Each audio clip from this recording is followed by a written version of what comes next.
It's about time, it's about time.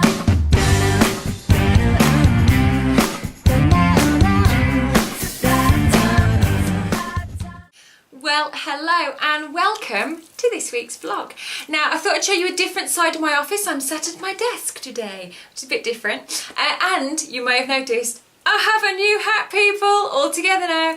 Woo! I'm very, very excited about it. It's vintage tweed, darling. I found it at a local charity shop for a £5, which I thought was a bit of a bargain. So there we go, a bit different hattage for this week. Now, I know you've been waiting for it. I have my first Get Involved winner. You may remember that I was asking for book 7, which I'm writing at the moment, for the name of an urban coffee shop. I had loads and loads of entries. Thank you to everybody for your brilliant suggestions. It's taken me a while to make my decision, but I have made a decision. So the very first winner of my book 7 Get Involved challenge is Mel Greenfield. She's at This Little Mel on Twitter. So thanks very much, Mel. She suggested Spill the Beans, which I quite like because it's where my main character Anna is going to go and talk to her friends. And there's going to be lots of conversations there that are going to give you insight into where she's at in her journey.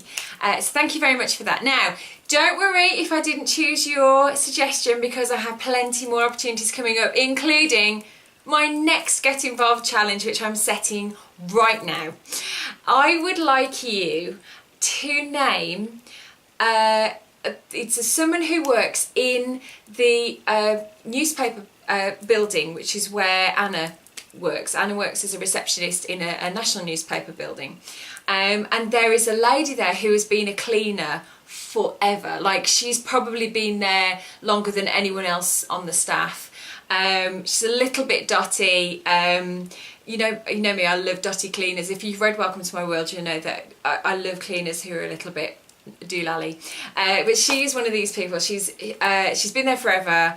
She knows everything that's going on in the building, and I'd like you to tell me her name, please. So all you need to do is tweet me, and remember to use the hashtag Get Involved, or you can leave a comment under the post on Facebook, you can leave a comment under this blog post, you can email me at mirandawordy@gmail.com, and you have until Friday, this Friday. I will be making my decision at 6 o'clock this Friday, so I'll put all the details on the blog so you know exactly when it is. But I want you to tell me the name of this slightly batty cleaner that works at the Daily Messenger, which is the newspaper where Anna Brown works. So get your suggestions in, and you never know, next week I might be reading out your name. Now, if I choose your suggestion, not only will your suggestion make it into the story, but also your name will make it into the acknowledgements in the front of my book. And if you've read, take a look at me now, you'll notice in the acknowledgements there's a list of people who made suggestions, so you know what it's going to look like. You get to have your name in a book. So there we go. Now, I haven't got any questions this week. I've run out of questions. I thought I'd answered them all, but I'm waiting for some more, so ask me a question for next week. But what I thought I'd do is give you a sneaky extract from book 6, which is I'll Take New York, which is the one that's coming out at the end of this year.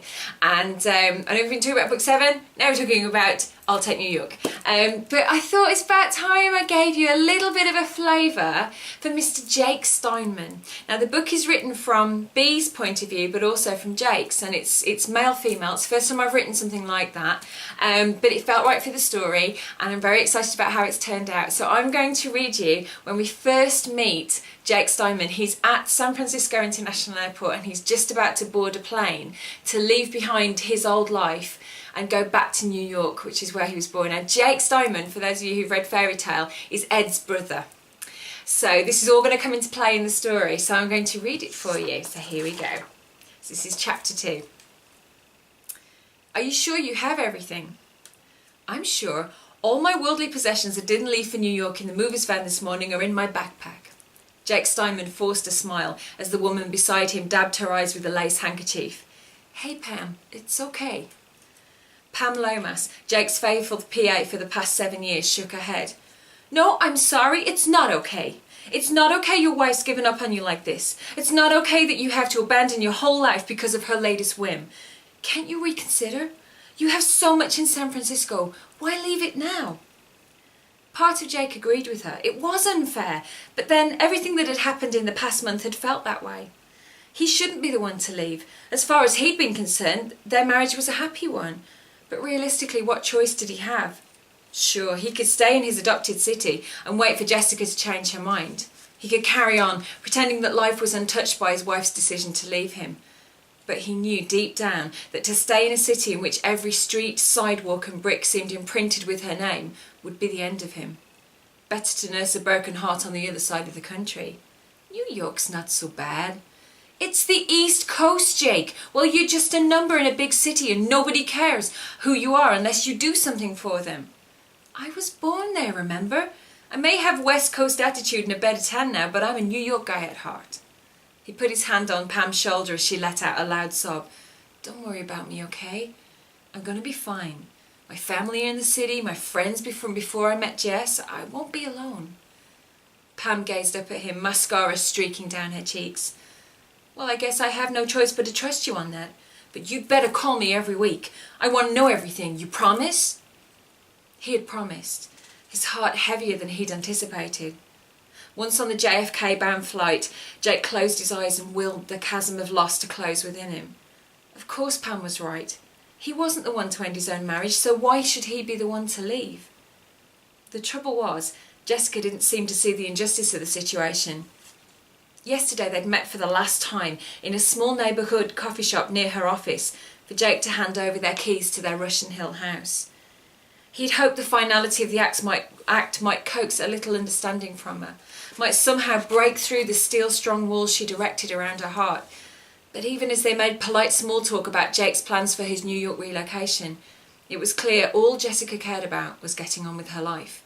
Her life, which consisted of nothing changing other than her gaining more closet space in her bedroom and considering the possibility that she might need to let out the spare room to pay the bills. Her comfortable job in interior design, the expensive social life she pursued, her cabriolet and her weekend yacht would all remain. It's easier this way, she'd said, as if she was discussing a subject she cared nothing about. Easier for you, Jess, not for me. He hated the lightness of her attitude, the way she smiled after every flippant comment, regardless of the pain each one inflicted. He should be glad she wanted to leave him. He should be celebrating. And yet, even as he'd watched her stride away along Mission Street and out of his life forever, his heart still ached for her. He told himself it was inevitable. After all, only 6 weeks beforehand, he thought he'd had the happiest marriage in the world. I'm still in shock, he decided. It hasn't sunk in yet. But now, as the lights of San Francisco Bay fell away from the view from the aircraft windows, it suddenly felt very real. He was leaving behind the life that he'd so carefully built over 7 years, with no guarantee he could successfully rebuild it on the other side of America. I won't be alone, he'd assured Pam as they'd stood by the departure gate. But now, 20,000 feet and rising above the Californian coast, Jake Steinman felt more alone than he had ever done before. So there you go, a little bit of an insight into I'll Take New York. I really hope you like it. I will put links to the book because you can now pre-order it on both ebook and on paperback, sparkly paperback. We're going to get the cover very, very soon. So hopefully in the next couple of weeks I will be able to show you a cover. So I hope you enjoyed it. Now get some questions in for me for next week so that I can find out what you want me to talk about, and get your suggestions in for the slightly comical cleaner that's going to be working at the Daily Messenger for book 7. So there we go. Hope you enjoyed it. Have a great week and I'll see you soon. Bye.